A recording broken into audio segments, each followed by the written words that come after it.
انبیاء کی یہی صفت رہی ہے۔ انبیاء نے جب کام شروع کیا تو اکیلے ہی تھے، کوئی نفری نہیں ہے، کوئی دولت نہیں ہے، کوئی ساتھ ملنے والا نہیں ہے، اکیلے ہی ہے۔ کام شروع کر دیا، دین کا بوٹا لگا دیا اور دین کا ایک پودا لگا دیا، دعوت دینا شروع کر دی، دین کی پرچار شروع کر دی۔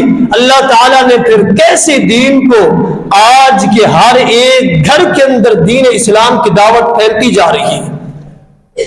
اسی ہی بات کو آپ دیکھیں کہ وَأَنَّ سَعْيَهُ سَوْفَ يُرَىٰ، اللہ تعالیٰ کسی انسان کی کوشش کو رائیگاں نہیں چھوڑتے۔ اللہ تعالیٰ انسان کی کسی کوشش کو ایسے چھوڑ نہیں دیتے، اس کی اللہ تعالیٰ پالش کرتے ہیں، اس کو پانی دیتے ہیں، اس کی پرورش کرتے ہیں، وہ پروان چڑھ جاتی ہے۔ وہ چھوٹی کوشش ہو، وہ بڑی کوشش ہو، وہ کوشش کسی کا مشورہ ہی کیوں نہ ہو، وہ کسی کی طرف خیر خواہی کا ایک چھوٹا سا پیغام ہی کیوں نہ ہو، اللہ تعالیٰ انسان کی کسی کوشش کو چھوڑتے نہیں۔ وہ کوشش اشرف المخلوقات انسانوں کی طرف سے ہو، وہ کوشش جانوروں کی طرف سے ہو، وہ پرندوں کی طرف سے ہو، دین کی خیر خواہی کے لیے جانوروں نے کوشش کی، پرندوں نے کوشش کی، انسانوں نے کوشش کی، دین کو پھیلانے کے لیے، اللہ رب العالمین کے توحید کو بلند کرنے کے لیے ان سب نے کوشش کی ہے۔ اللہ تعالیٰ نے ان کی کوشش کو چھوڑا نہیں ہے۔ اب مثالیں سنیں گے، پرندوں نے بھی کوشش کی ہے، اللہ تعالیٰ نے ان کی کوشش کی بھی عزت کی ہے، ان کی کوشش کو اللہ تعالیٰ نے سامنے رکھا ہے۔ اگر انسان کوشش کرے گا تو اللہ تعالیٰ اس کی انسان کی کتنا عزت کریں گے، آپ اندازہ لگائیں۔ پہلی بات، انبیاء نے کس قدر کوشش کی اور اپنے حصے کا کام کیا۔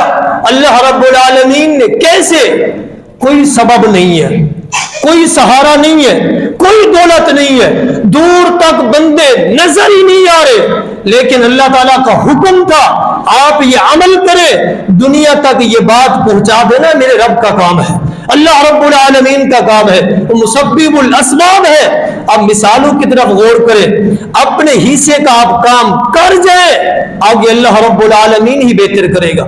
پہلی مثال، ابراہیم علیہ السلام کو آپ دیکھیں، قرآن مجید کے اندر کئی ایک مقامات پر آپ کا واقعہ موجود ہے۔ ابراہیم علیہ السلام کو گھر سے باہر نکال دیا گیا۔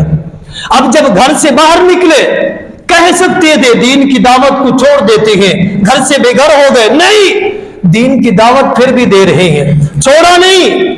آگے چلتے ہوئے ایک وقت ایسا بھی آیا، اللہ رب العالمین نے کئی سالوں کے بعد بیٹا دیا۔ اللہ رب العالمین نے حکم دیا، اے ابراہیم علیہ السلام اپنے بیٹے کو لے، اپنی بیوی ہاجرہ علیہ السلام کو ساتھ لے، فلاں جگہ پہ آپ چھوڑ کے آ جائیں۔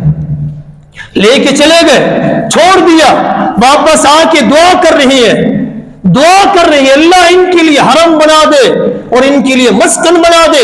دعا کرنے کے بعد واپس آ گئے، چند مہینے سال پھر گزرے، اللہ رب العالمین کا حکم آیا بیت اللہ کی تعمیر کریں۔ اے ابراہیم پیغمبر علیہ السلام آپ کا بیٹا بڑا ہو چکا ہے، اب پتھر اٹھانے کے لیے، سامان اٹھانے کے قابل ہو چکا ہے، اپنے بیٹے کو ساتھ لے اسماعیل علیہ السلام کو بیت اللہ کی تعمیر کرے۔ قرآن کے اندر یہ بات موجود ہے، سورۃ بقرہ کے اندر، بیت اللہ کی تعمیر کرے، آغاز کرے۔ ابراہیم علیہ السلام بطور ایک مستری اور کاریگر بنے ہوئے بیت اللہ کی تعمیر کر رہے ہیں۔ اسماعیل علیہ السلام پتھر لے کے، سامان لے کے، ایک مزدور کا ایک رونما ادا کرتے ہوئے سامان لے کے آ رہے ہیں۔ ابراہیم علیہ السلام لگائے جا رہے ہیں، لگائی جا رہے ہیں۔ آپ کی معلومات کے لیے یہ بات بھی ضروری ہے، بیت اللہ کے اندر جب آپ جائیں گے، مقام ابراہیم ہے جہاں 2 رکعتیں ادا کی جاتی ہیں، وہاں پتھر ہے، وہ پتھر جنت سے آیا ہے۔ ابراہیم علیہ السلام جب بیت اللہ کی تعمیر کر رہے تھے، اوپر ہاتھ پہنچنا مشکل ہو چکا تھا، نیچے اللہ رب العالمین نے آسمان سے پتھر بھیجا، جنت سے پتھر بھیجا، کہا اس کے اوپر آپ چڑھ کے، اس کو آپ سیڑھی بنائیں، اس کے اوپر چڑھے اور بیت اللہ کی تعمیر کریں۔ اس پتھر کے اوپر آج بھی جائے مقام ابراہیم کے نام سے وہ پتھر رکھا ہوا ہے، 2 رکعتیں نماز ادا کی جاتی ہے۔ جو لوگ گئے ہیں وہ جانتے ہیں، دیکھ کے آئے ہیں، اور ان پتھر کے اوپر ابراہیم علیہ السلام کے قدموں کا نشان بھی ہے، نقش بھی ہے، سبق بھی لگ چکا ہے۔ جہاں کھڑے ہو کے وہ تعمیر کرتے تھے. یہ تو ایک معلوماتی بات تھی. اپنی بات کی طرف ہے. ابراہیم علیہ السلام نے جب بیت اللہ کو اپنے بیٹے کے ساتھ مل کے تعمیر کروا دیا, اللہ رب العالمین نے حکم دیا, اے ابراہیم علیہ السلام بظاہراً تو اس بیت اللہ کی تعمیر کرنے کے بعد آپ دو ہی ہیں, باپ ہے یا بیٹا ہے, ابراہیم علیہ السلام ہے یا اسماعیل علیہ السلام, دو ہی ہے. اس کی عبادت کرنے والے دور تک بندے ہی نظر نہیں آ رہے. ابراہیم علیہ السلام کو آسمان سے حکم آیا, اپنا کام کرے آپ. سمجھیے بات کیا کہا سورۃ حج کے اندر, وَأَذِّن فِي النَّاسِ بِالْحَجِّ يَأْتُوكَ رِجَالًا وَعَلَىٰ كُلِّ ضَامِرٍ يَأْتِينَ مِنْ كُلِّ فَجٍّ عَمِيقٍ. اعلان کر دے لوگوں کے اندر کہ لوگوں بیت اللہ تعمیر ہو چکا ہے, آؤ حج کی طرف, آؤ عمرے کی طرف, اس کی عبادت کی طرف آؤ. یہاں ذکر تو نہیں ہے. ابراہیم علیہ السلام کو حکم دیا گیا. ابراہیم علیہ السلام سوچتے ہو گئے یہاں تو بندے ہی نہیں ہے, کس کو اعلان کریں, کس کو سمجھائیں, کس کو بلائیں, یہاں تو ہم دو ہی باپ بیٹے ہیں اور تیسرا ہے ہی نہیں, کس کو اعلان کریں. اللہ رب العالمین نے یہاں اعلان کروایا, کوئی سبب نہیں ہے, دور تک نظر نہیں آ رہا, لیکن ابراہیم علیہ السلام سے کہہ دیا آپ اپنے حصے کا دیا جلائیں, آپ کام کریں. اللہ رب العالمین کیسے مسبب الاسباب ہے, بات کو بھلا دیں گے.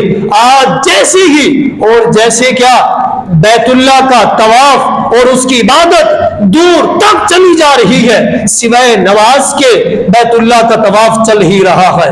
کتنے لوگ ہیں جو بیت اللہ کی عبادت کرنے جا رہے ہیں, کر کے آئے ہیں یا کر رہی ہیں, کتنے لوگ جمع ہو گئے. ابراہیم علیہ السلام نے صرف اعلان ہی کیا تھا, وَأَذِّن فِي النَّاسِ يَأْتُوكَ رِجَالًا وَعَلَىٰ كُلِّ ضَامِرٍ يَأْتِينَ مِنْ كُلِّ فَجٍّ عَمِيقٍ. اعلان ہی کیا تھا. اللہ رب العالمین نے کیسے لوگوں کو دلوں کے اندر محبت پیدا فرما دی.